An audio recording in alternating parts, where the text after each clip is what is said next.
Welcome back, everyone, to the EMD Campus Ministry Podcast. We have a special guest with us today. This is Richard Briggs, soon to be Dr. Briggs, Dr. Richard Briggs. Um, so Jordan and I have known Rick for a while. We knew each other in college. I actually met Rick before he went to Olivet Nazarene University. I remember that first conversation. I was visiting his church, and I remember he came up and asked me about the student to faculty ratio and how well the conversations were between faculty and students, which just always stuck with me that would be the question you'd ask. But but he's a great guy. Glad to have him here. We all three of us have done a lot together. In college, we were all part of the preaching ambassadors, so we traveled together, had a lot of conversations. Jordan and him both studied philosophy and religion together at Olivet, and since then, since college, Rick has continued to study philosophy far more than I think I would ever have the capacity to. He has a master's in philosophy and currently a PhD candidate, going for a degree, doctorate degree in philosophy. So, Rick, just a couple questions, maybe to get people a little bit more familiar with you. First, Sure. what's some of your background in Christianity, and also, like, what makes you interested in this particular topic? Because we're talking about the Holy Spirit today. Yeah, so let me first say that I was not raised as a Christian, and I found Christ when I was in my early 20s. And pretty quickly, I became interested in theology and the things that were driving, the history of the church. I had a couple of my friends who converted to Catholicism right when I became a Christian, and that threw me through a loop. So I spent a lot of time studying, and then ended up studying philosophy and religion at Olivet Nazarene University. Was continually active in the church ever since I was converted. I met you guys when I got to Olivet, and once I graduated, I still had this like strong passion for philosophy, and I've always been trying to wrestle with theology and philosophy and bringing those two things together. And so, even though I'm studying strictly philosophy now, it's always in the back of my head thinking about what is the relationship between philosophy and theology, and that sits on the back burner a little bit more now that I'm working on my PhD. But so I still just love thinking about those things, and I stay active in the church, and so my academics come into the church in kind of a practical way. Specifically today, talking about the Holy Spirit, I always kind of get a little emotional talking about the Holy Spirit because I don't think of the Holy Spirit in this really strongly personal way that other people think the Holy Spirit interacts with them. I've never had these like strong experiences of God leading me to do this, telling me to do that. And so it's been a constant struggle on my own faith of like, is there something wrong with me? Like, did I not pray enough for the Holy Spirit to work in that way? Or on the flip side, are all these people crazy? Are they just lying about, like, they're just so confused about what the Holy Spirit is? So I'm somewhere in between now, and it's just something I've thought a lot about. And then I'm always open for Trinitarian conversation. So that's always just a blast to have an opportunity to look at historic theology and think about the Trinity objectively with a couple guys that I really like. So Yeah. Well, thanks, man. It's good to have you here. Yeah. So glad to that be being here. said, yeah, absolutely. So that being said, we'll jump right into it. So this is the line in the creed. I believe in the Holy Spirit, which introduces the last segment of the Apostles' Creed. So with that, Jordan, if you want to kick us off here. Yeah, absolutely. Well, Rick, thanks for having you on. I just want to make sure that we had a chance to do that. I'm glad you get to come. Been really excited for this podcast. So about the Holy Spirit, though, right off the bat, I want to put some context behind this place in the creed. Why the line of the Holy Spirit is there and why it's a relevant topic.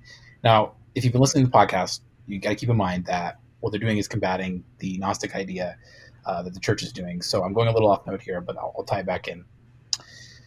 The Gnostics, with their movement, they didn't like the idea of the Holy Spirit would be problematic for them for a couple different reasons.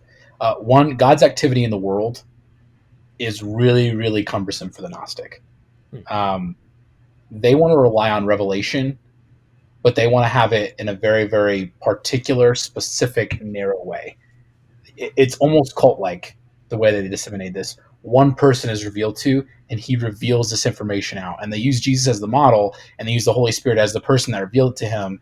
And it's their role to enlighten it. So they have like direct and specific access. So when we're talking about we believe in the Holy Spirit, what's going to happen in the next couple podcasts is we're going to flesh out that idea of who the Holy Spirit is. We're going to do that a little bit today too. We're going to flesh out the idea of who the Holy Spirit is, so that we can understand how he interacts with us and whatnot. Particularly here, though, we're just going to focus on his place in the Trinity. So I just want to say this obvious statement outright. First and foremost, the Holy Spirit is God. And I say that in the sense that God is one being in three persons. We've talked about that in earlier podcasts. One being, three persons, right? So the third person of the Trinity, in the order that we say them, is the Holy Spirit, right? So it's an equal person of the Trinity. It's not an impersonal force that God uses. It's not some tool. It is part of who he is. Does that make sense? Yeah. Having said that, because he is a person, the Holy Spirit is personal, right? So they can interact, right? Mm-hmm. So this is a great quote. It's from Mildred Bang's, I think it's Wine Coop. I actually never know how to say that last name. There's a street in Ireland downtown. Wine Coop. Yeah, there's a Wine Coop downtown in Denver, and I have people call it Wine Coop, people call it Wine Coop. I don't know. Anyway, here's the quote. The Holy Spirit is a person, and he comes as a person, and he relates to persons, right? That's from a theology of love. So because the Holy Spirit's a person, interacts personally, but it still is God, so it carries divine attributes. So I wanted to bring in our expert here, our resident expert. He's giving me the look. Our resident expert to talk about the divine attributes. So I'm going to pass it off to Rick here. Yeah, I don't know if I'm the resident expert here, but I do think that it's important to remember that we're talking about each person of the Trinity, that they all share in that divine nature. And I don't know, from my perspective, most of the time when I hear people talking about attributes or characteristics of God, it's usually like one or the other, like God is love or God is just, so we see people thinking about these two specific attributes and they butt heads a little bit. But it's also important to note that there are other attributes that God has and that the Holy Spirit shares in those. So I'm just going to quickly go through a few of them. So we believe that the Holy Spirit is eternal. He's co-eternal with all of the persons of the Trinity. And in Hebrews, it says that through the eternal Spirit, Christ offered himself without blemish to God. So he's eternal. We believe that the Holy Spirit is everywhere, right? We'll talk about that a little more when we talk about prevenient grace and the activity that the Holy Spirit plays in the world at all times, in all places. We believe that the Holy Spirit is omniscient, or that he knows all things. We believe that he is all powerful, right? He has the same abilities, attributes as every other person in the Godhead. And we also believe that the Spirit is a holy, Spirit, right? So it has this morally good attributes. So, the Holy Spirit is also just and also loving, but has these other attributes that the divine nature shares in. And so when we think about the Holy Spirit being personal, the Holy Spirit being personal doesn't just come and do one single thing. The Holy Spirit brings all of those attributes to you as a Christian or to other people through prevenient grace, and offers you in a way to participate in those good attributes that God has. So I just think it's important not to forget that each person also has the same set of divine attributes, or at least they're coextensive. No, that's good. That's good Trinitarian thought. That's a really good theology. I think it's important. I think especially, and we'll get into this later when we get into common errors, but like when we speak about the Trinity, I think that sometimes we don't treat it the same way that we treat the other two members of the Trinity. I shouldn't even use the word members. That's just bad language. But I'm going to start playing Parts, was that right? Parts of the Trinity. Parts seems weird too. When we talk about the Trinity, I feel like the member that gets most misrepresented is the Holy Spirit, is what I would like to say. Dang, I said member again. The Holy Spirit is the most represented. Words are failing me. But the point is this. He's an underrepresented person. I think that the church in general can speak more clearly about the Holy Spirit. I think that's all I'm trying to actually say. And I think it's good to understand that the Holy Spirit is God. So that's like God's active work in your life. And even though it's personal, which is the part of the introduction that I did, right? Like as it comes in, it relates to us, right? It interacts with us, it moves in our life. And we'll talk about that a little bit later. But it's also God. So this is God's movement and God's just God's person, really. Well, God's being, I suppose would be the better way to put it, in our lives. Do you think that's fair to say? I think so, yeah. I don't know if you're asking just me or not, but yeah. No, it was an open question. I mean, yeah, I think it's fair to say. Yeah, no, I just thought it was good. So I'm glad that you shared that, Rick. Because I think it's really helpful. I just think it gets him a little maligned at times to only think about the interactions with God, but not think about what you're interacting with, if that makes sense. Yeah. That's a good way to put it too. Thinking about who you're interacting with, not just what the interaction Yeah. is. Like, so I had someone a couple years ago.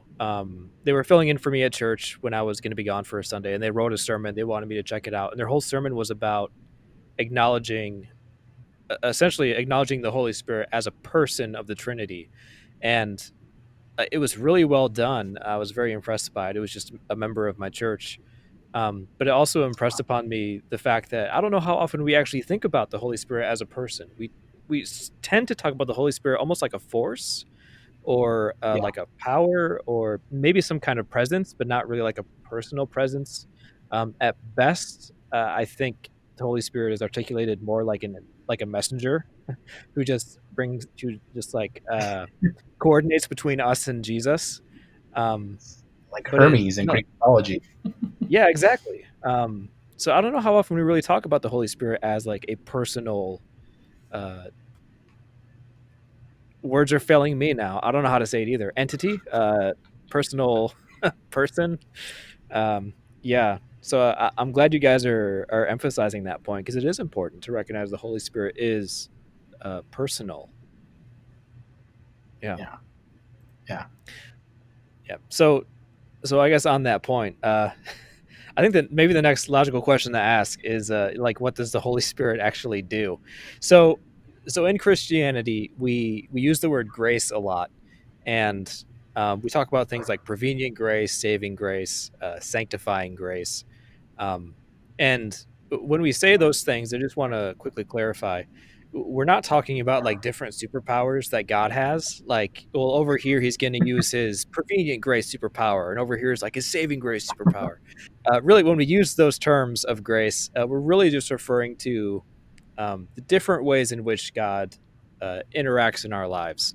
And we just sort of, it's all under the umbrella of grace. So when we talk about God's grace, um, we're really just referring to the fact that God interacts graciously in our lives, but it looks different sometimes depending on, where we're at. So I just wanted to introduce that concept, because now, like, because all those things, right, prevenient grace, saving grace, sanctifying grace, are really um, good articulations, I think, of what the Spirit actually does in our lives.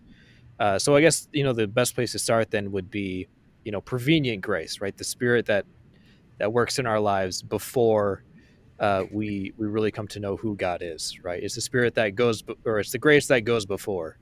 Um, so with that, Rick, if you want to really dive into this one, if you're Yeah, comfortable with it. sure. Yeah, so as you said, the prevenient grace concept is where God is playing this active role in our world. It's a grace that's made available to everyone that helps us to make us aware of God in the world. Because as Christians, we also affirm the doctrine of total depravity. So we think that on our own, like, we're not going to bridge that gap between us and God completely autonomously, right? We don't just reach out to God because it's not in our nature to do that. So God offers this prevenient grace as an outreached hand to us in the world, so that we can have the ability to respond to Him. So one of the ways that I think is helpful to think about prevenient grace is to think about it, think about how it relates to different concepts and different traditions. So in the Wesleyan tradition, we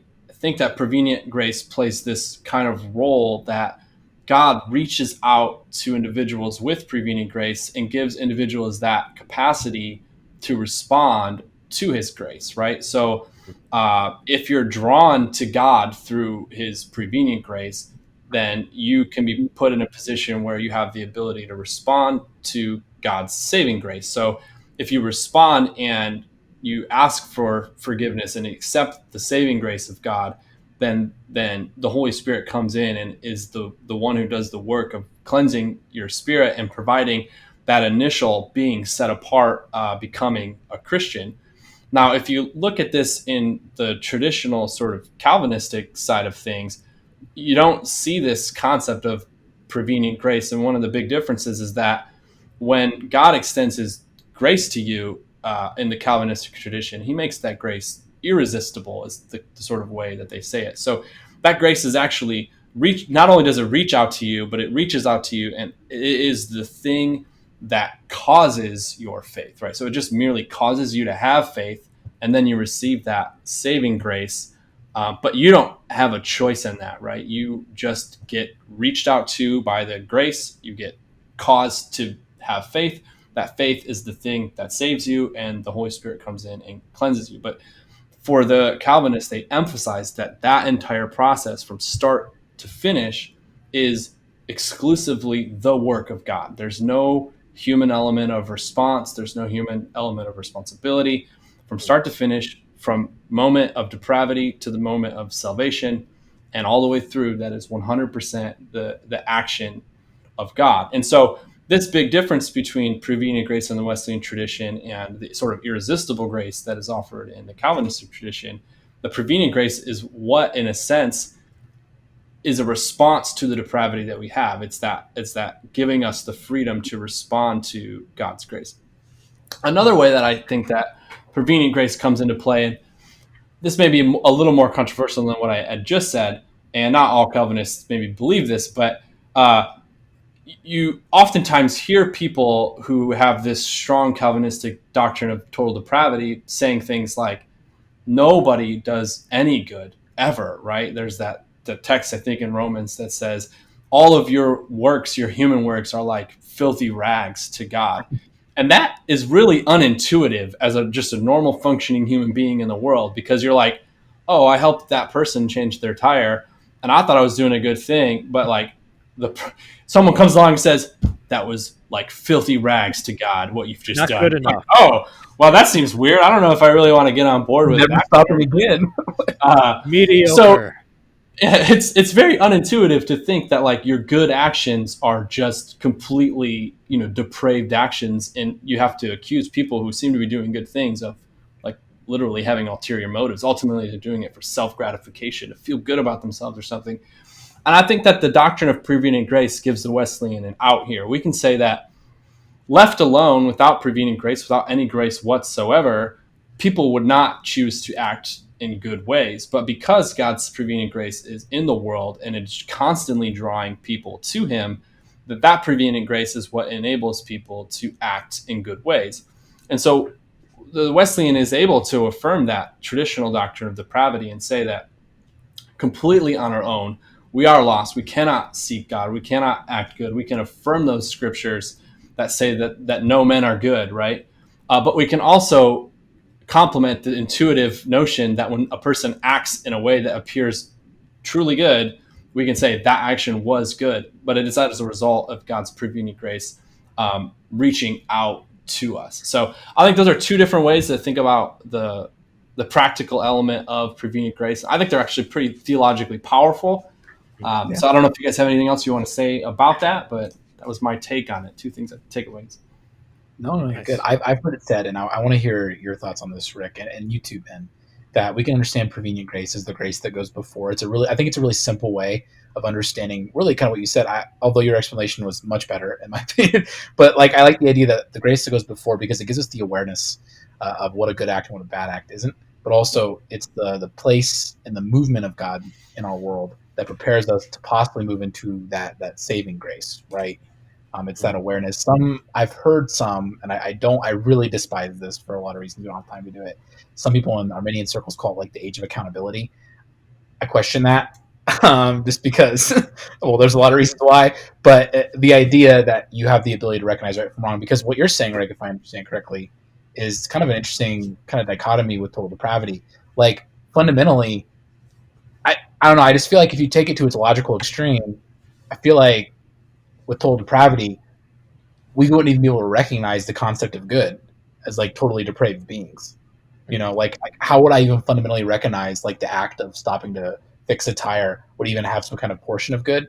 So for me, I like the idea of prevenient grace because it allows me in my own theology to say something like this, to say, because I'm a human being and I exist this way, and God's grace to act in this world, and it gives me free will as an agent, like as an independent agent, to move in this world, that I can stop and I can change a tire, or someone can stop and help me change my tire. And whether or not they are a believer or a follower of Jesus Christ, that is a fundamentally good act.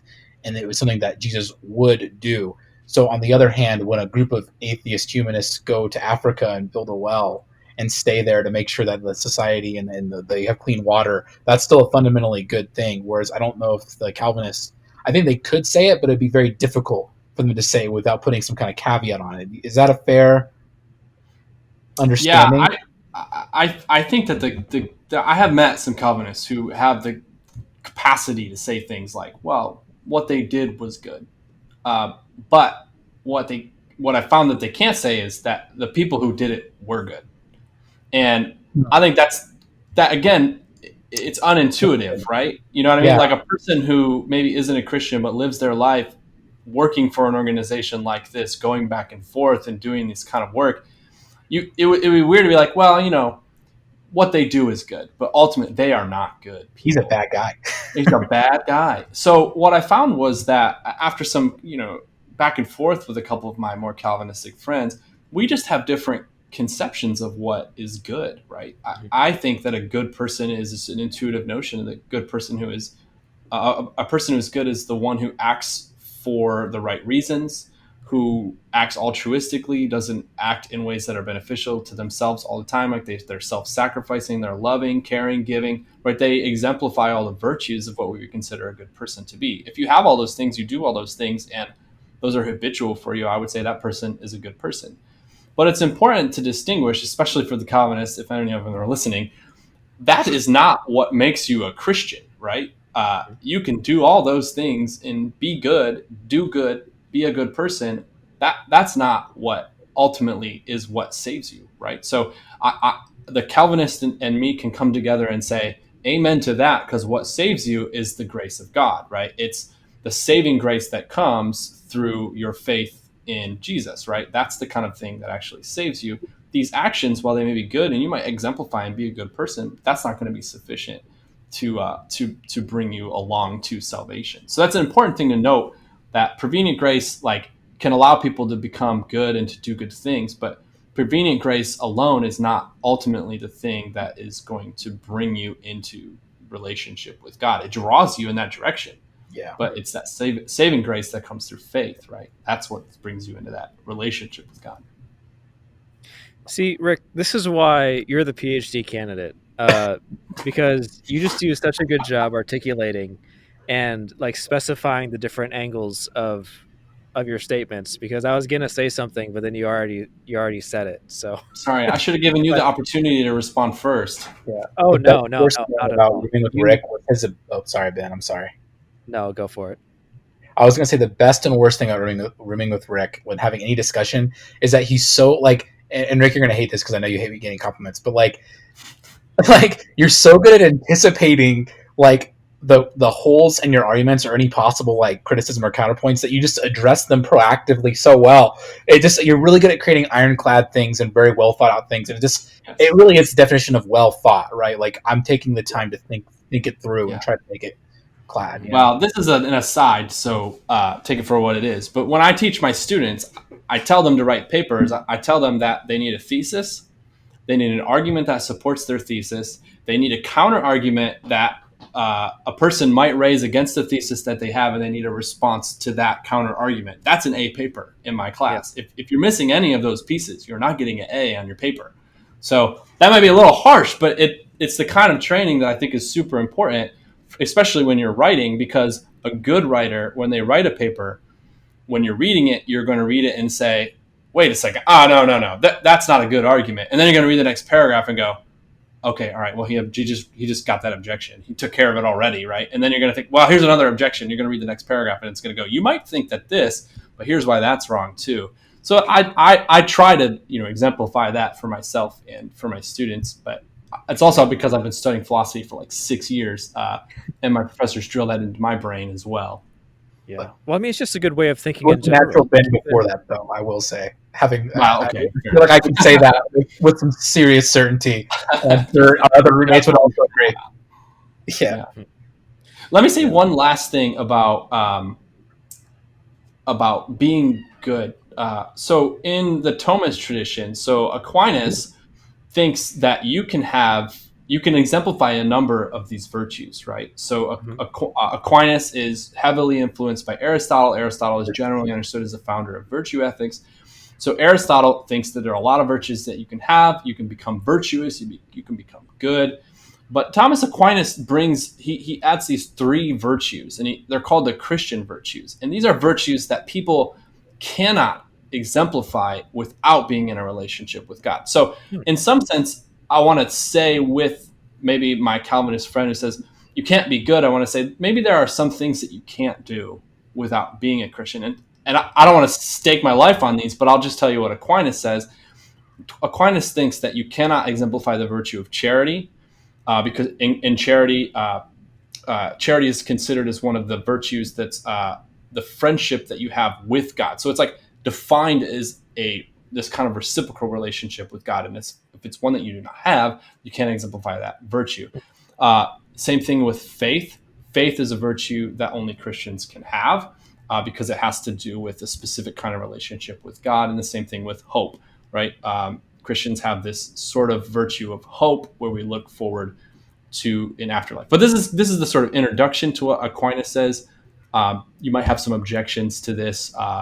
I think some of it will come down to the extent that you think people can be saved, right? Like without experiencing God, because you might wonder, like, if they can be saved, then why couldn't they have these virtues? But anyway, that's technical. We don't need to go there. But I just wanted to note that Aquinas does think that there are some virtues you cannot exemplify if you are not a Christian. Yeah. I mean, I think that's a good thing to bring up, though, too, because then it's sort of like, sort of a common objection, which we've already sort of addressed, which is one I heard a lot growing up, which is, well, you can still be good and not be a Christian, right? And it's like, that was one I had to wrestle with for a while, because, well, at least, with my very immature understanding, which was, to be a Christian means that you're moral and ethical. And that's what it means to be a Christian, which again we've already addressed, which is still very much a common understanding. Which I think this actually came out a lot during the. I'm not trying to make a political statement, but when same-sex marriage was a very hot button topic, a lot of the claims that people were making in the church for sort of acknowledging that this is a moral ethical thing that the church should embrace. The foundation that a lot of people built their argument on was, well, same-sex couples still like exemplify love and are still kind to each other, so therefore that means that it must be Christian and must be acceptable to the church. And what you said, I think, is a good address to not that specific instance, but sort of that way of thinking, which is, but is that really what it means to be a Christian, is just to be moral and ethical? No. Okay. Again, I'm not trying to make a statement on that particular topic, but just I was going to say that's a different conversation, and I wouldn't want anything that I have said to make a statement about that issue on this podcast. But if you want to talk about that another time, guys, don't get us canceled like today. Yeah.